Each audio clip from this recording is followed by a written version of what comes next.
Okay, so for this What You Sew on Wednesday, we're going to do a quick tutorial on doing wide binding. So there's lots of videos out there that talk about your width of strip that you would cut and how to assemble the strips for wide bindings. And we're not going to address all of that here. The best thing I can say is that due to the thickness of your fabrics, and for example, this is a very thick flannel cotton on the backing and on the binding, the amount that you're going to lose when you wrap around and fold this to the other side is going to vary. So in my opinion, it's best to always do a sample as accurately and closely as you can to your final quilt to make sure that what you think your measurement is what you want that measurement to be. So I've already started sewing this, and I do the method where you sew the binding raw edges to the back of the quilt and roll it to the front and machine stitch down the front edge. And we're going to do this corner, which is a little bit tricky on a wide binding.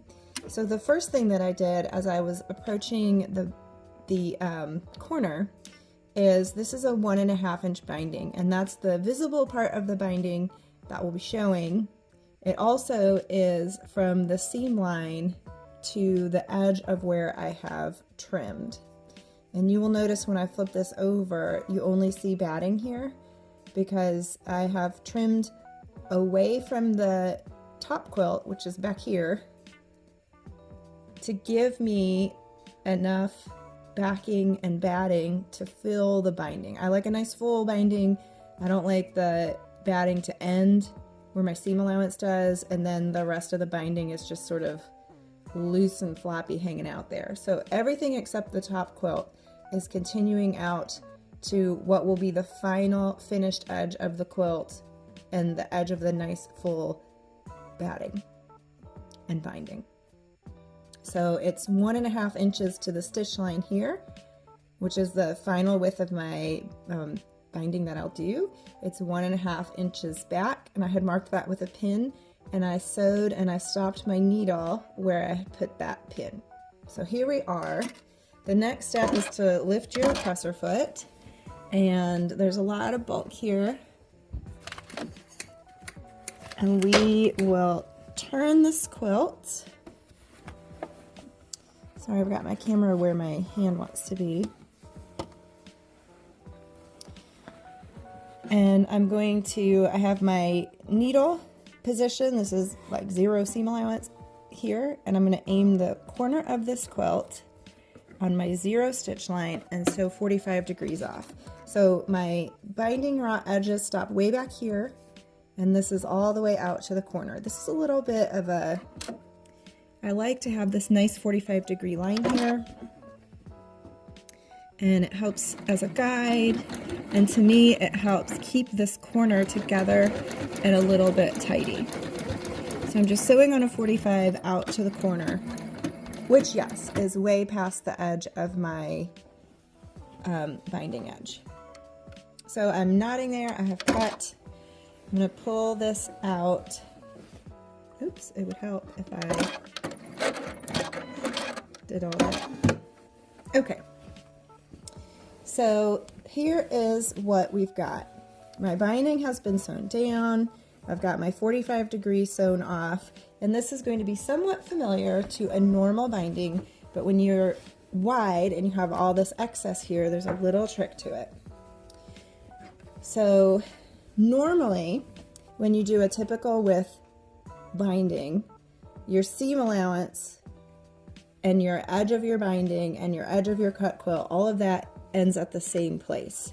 So you would be doing something like this because your raw edges of your binding here, let's turn that, your raw edges of your binding would be at the edge. So you might think, oh, I'll put this here when I do my mitered corner.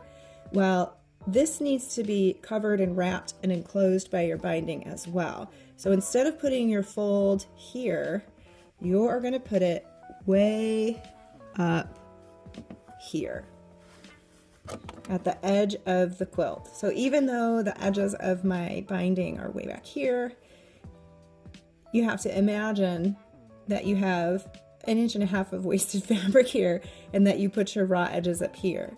You would have a lot of excess waste and yardage there if you did that, but kind of pretend like you did. Okay, so I'm making sure that my fold is aligned with the old. I always say fold to the old and raw to the new. So I've aligned that, and I've got this going straight down the edge, and I'm going back in my machine. So you'll notice I have this part of this extra binding filler is covered and this part is out. It looks a little weird, but that is how you do it. So now I am going to get rid of this little woozy and lift up my presser foot and get this large package back under there. So this little fella here is quite bulky. So I'm going to do a couple of things. I have this black button over here, which keeps my presser foot level. As it's approaching that bulky fabric, it's kind of going up, and then once it gets on plane, it flattens off. So to keep your presser foot level before you get fully up on the hump of all this fabric, you got a lot of layers here. I'm pushing in this little black tab that holds my foot steady. Once it gets up and even and level, this tab will pop itself back out and it'll just sew like normal. I'm also using my Smart Feed. This is a Juki NX7 and it has Smart Feed. This is basically a built-in walking foot that's just part of the sewing machine. And so I've got an upper feed dog here.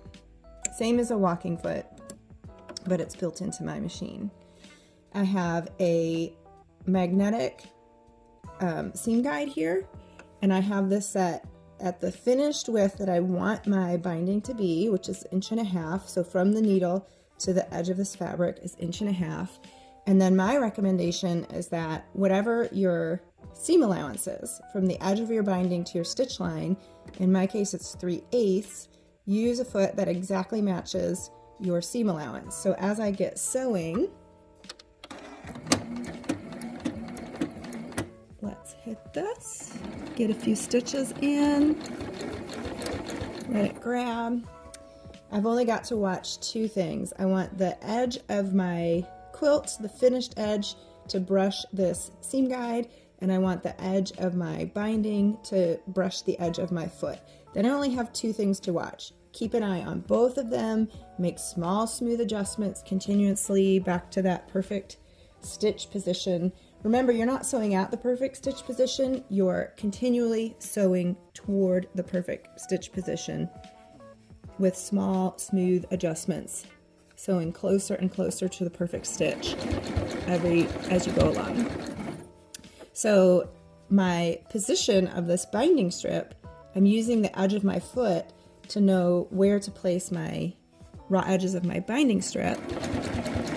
I'm using the seam guide to know where to place my quilt, and that keeps the 2 of those in sync because I cannot see the top and I need to make sure I'm in the right place relative to where this is.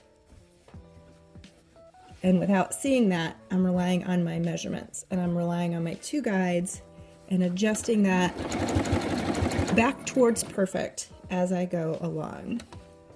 So there's a lot of fluff there, but if I push that down, you can see that my quilt is gliding along the seam guide.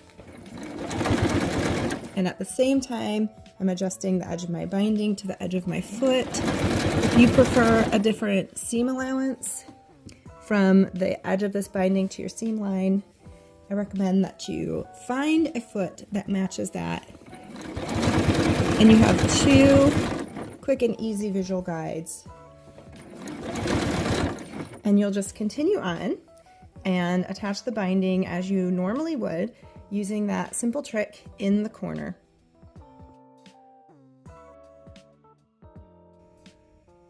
So let's do this once again really quick here at the corner because this is the only part that's different from what you're used to doing. I've got my raw edge of my binding here. I've got my extra wide binding filler section, so this is the true edge of my quilt. when I fold at my 45, matching where I've stitched off the edge there, I'm lining my fold to the old, so this is the side I was doing. I line my fold to the old side that I'm finished doing, and then I line my new side coming down, and this should be